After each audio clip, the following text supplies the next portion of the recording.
Kami dari kelompok 1 ingin mempresentasikan hasil ide bisnis dari kelompok kami, yaitu Kajal Korea Street Food. perkenalkan, saya Abdullah Asakok. Saya Akna Rima Ramadhani. Saya Fira Izzatul Afifah. Saya Unsana Nailul Muna. Saya Arifatun Nabiles. saya Muhammad Rian Yoga Islam. Saya Fira Izzatul Afifah akan menyampaikan visi misi dari Kajal Korea Street Food. Visi dapat menjadi mini restoran yang dapat memenuhi dan memuaskan rasa penasaran serta keingintahuan masyarakat akan cinta rasa khas dari masakan Korea serta menjadikan Kajal Korea Street Food ini sebagai mini Korean Street Food restoran yang selalu menjadi tujuan utama dari para penggila Korea. Misi yang pertama, mengutamakan kualitas dalam pelayanan. Kedua, berorientasi kepada kepuasan konsumen. Ketiga, tetap berusaha menyesuaikan diri dengan liga konsumen lokal. Keempat, mengembangkan inovasi-inovasi bagi dalam produk maupun pelayanan. Kelima, mengembangkan usaha di beberapa tempat strategis lainnya untuk memperluas usaha. Dan yang terakhir, melakukan promosi atau pendekatan kepada target pasar. Terima kasih. Baik, saya Akna Rima Ramadhani ingin menjelaskan usulan usaha dari bisnis Korean Street Food. Latar belakang pembelian usaha yang pertama adalah bisnis baru. Perkembangan bisnis makanan sangat beraneka ragam bidang usaha makanan khas Korea, khususnya di Jepara. Merupakan salah satu jenis usaha yang belum ada pesaingnya. Hal ini dikarenakan bisnis ini merupakan bisnis baru. Belum ada usaha lain yang masuk di bidang ini. Dan yang kedua adalah makanan tradisional. Usaha lain yang serupa di bidang makanan ini adalah usaha makanan tradisional Korea. Namun, makanan khas Korea yang tradisional ini hanya dijual di kota-kota besar seperti Semarang, Jakarta, Bandung, Surabaya, dan lain-lain. Karena makanan khas tradisional Korea ini cenderung lebih mahal. Dan yang ketiga adalah keanekaragaman perkembangan bisnis. Sekarang banyak sekali pebisnis baru dengan membuka usaha tentang Korea dengan contoh fashion Korea, makanan khas Korea yang lainnya, mungkin dengan majalah, buku, dan lain-lain. Nah, ada beberapa faktor yang mempengaruhi berkembang atau tidaknya usaha Korean Street Food ini. Yang pertama adalah munculnya kompetitor baru di bidang usaha yang sama. Karena usaha ini merupakan usaha baru dan relatif mudah untuk ditiru. Dan kedua adalah lokasi. Lokasi merupakan faktor yang bisa menyebabkan bisnis ini berkembang atau tidak. Dan yang ketiga adalah inovasi. Inovasi merupakan hal yang sangat mempengaruhi karena inovasi bisa membantu menciptakan perbedaan atau kekhasan yang dapat menjadi kekuatan dari bisnis Korean Street Food ini. Dan yang kelima adalah variasi menu makanan. Karena dengan bahan utama sayur dan buah diperlukan menu makanan yang variatif untuk menarik konsumen. Nah, yang keenam ada tata cara penyajian menu makanan. Hal ini dapat mendukung variasi menu makanan untuk menarik minat konsumen juga. Dan ketujuh adalah pelayanan yang ramah. Hal ini dapat meningkatkan keloyalan konsumen dan sebagai media promosi. Karena promosi yang baik adalah melalui mulut ke mulut. Jika pelanggan puas dengan produk yang ditawarkan, ditambah dengan pelayanan yang memuaskan, maka cenderung mengajak relasi lainnya. Saya Unsana Nailul Muna akan menyampaikan operasional usaha Kajal Korean Street. Yang pertama, lokasi operasional. Lokasi Korean Street Food ini berada di pinggir jalan yang ramai dilewati daerah di kota Jepara.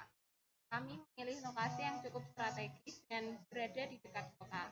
Terdapat dua lokasi titik yang berbeda lokasi. Ini dapat dibilang sangat strategis karena letaknya banyak dilalui orang dan dekat juga dengan kawasan kampus, yaitu di daerah Pekeng Tahunan dan di Bundaran Ngabu. Yang kedua, volume operasional.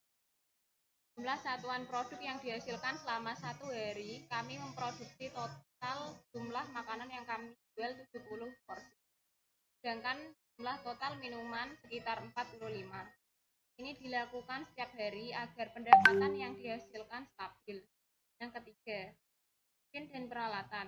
Peralatan yang digunakan pada gerobak atau etalase penjualan memiliki mesin horizontal freezer, mesin pengaduk adonan, mesin kemasan vakum sealer, tabung gas 12 kg, wajan, mesin penghalus, mesin pemanggang, baskom, spatula, pengangkat makanan, kompor gas, dan alat dapur seperti sendok, garpu, piring, gelas, dan lain-lain.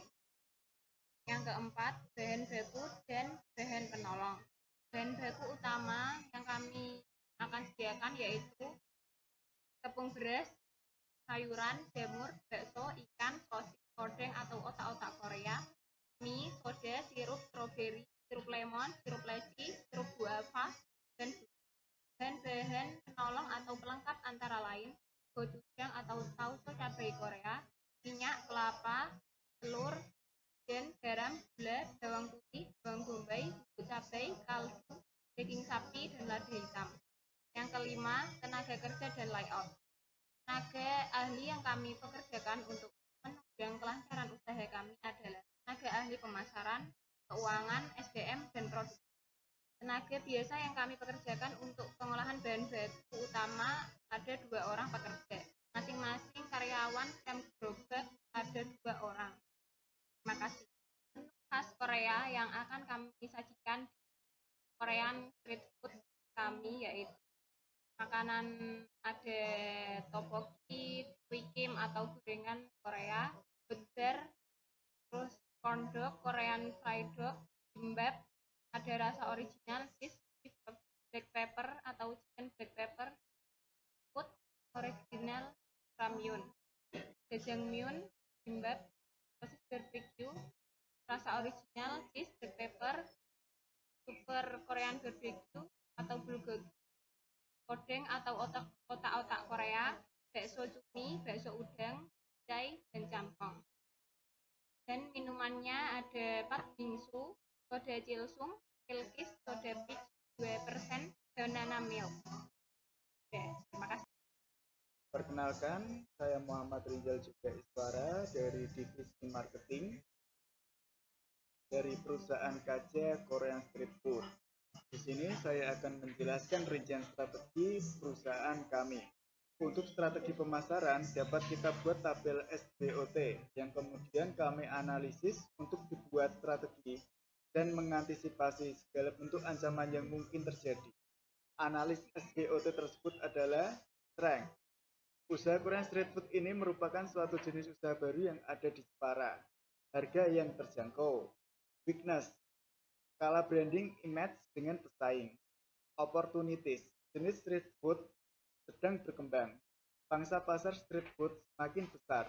Mempromosikan Korean street food melalui brosur dan media sosial dengan konsep street food dengan harga terjangkau. Memperkuat branding dengan membuat promosi melalui media sosial yang melibatkan pelanggan. Memberikan voucher kepada pelanggan untuk nominal pembelian tertentu. Memperkenalkan jenis makanan Korean dengan memberikan tester gratis kepada beberapa pelanggan potensial. Memberikan diskon kepada pelanggan yang memposting foto atau video dengan background Korean street food kami. Untuk yang terakhir adalah trade. Persaingan kompetisi street food semakin bermunculan. Terima kasih. Saya Abdul Asakov. Saya akan menjelaskan analisis 4P dari KJ Korean Street Food. Yang pertama yaitu produk. Terdapat 14 menu utama dan jajanan yang ditawarkan. Kedua yaitu price. Harga dari setiap menu di usaha ini berbeda-beda setiap menunya. Harganya berkisar antara 10.000 sampai dengan 25.000 rupiah. Yang ketiga yaitu promotion. Promosi yang dilakukan adalah dengan menyebar brosur dan memasang baliho di sudut-sudut jalan yang strategis. Yang keempat, flash, yaitu lokasi Korean Street Food ini berada di pinggir jalan yang ramai dan dilewati pengendara di kota. Saya Aruf Fatunabila akan mempresentasikan peluang yang mungkin diraih KJ Korean Street Food. Di Indonesia, tren Korea sedang digemari sehingga orang-orang mulai mencari segala sesuatu tentang Korea. Praktis dan porsi yang disediakan sesuai dengan harga kebutuhan dari anak sekolah yang mana harga terjangkau dan porsi tidak terlalu banyak, sehingga bisa dijadikan salah satu alternatif jajanan sehat yang mengenyangkan. Makanan ini dijual dengan harga yang terjangkau, di mana kebanyakan penjual makanan Korea jual dengan harga menengah ke atas. Harga jual bisa terjangkau oleh anak sekolah. Jajanan sehat untuk anak sekolah karena rata-rata makanan Korea terdapat sayuran, yang mana jajanan lain mungkin hanya bersifat fast food, yang tidak memperhatikan sisi kesehatan anak sekolah. Baik, cukup itu yang bisa dapat kelompok kami sampaikan. Kurang lebihnya kami memohon maaf jika ada kesalahan kata. Atas perhatiannya kami ucapkan terima kasih.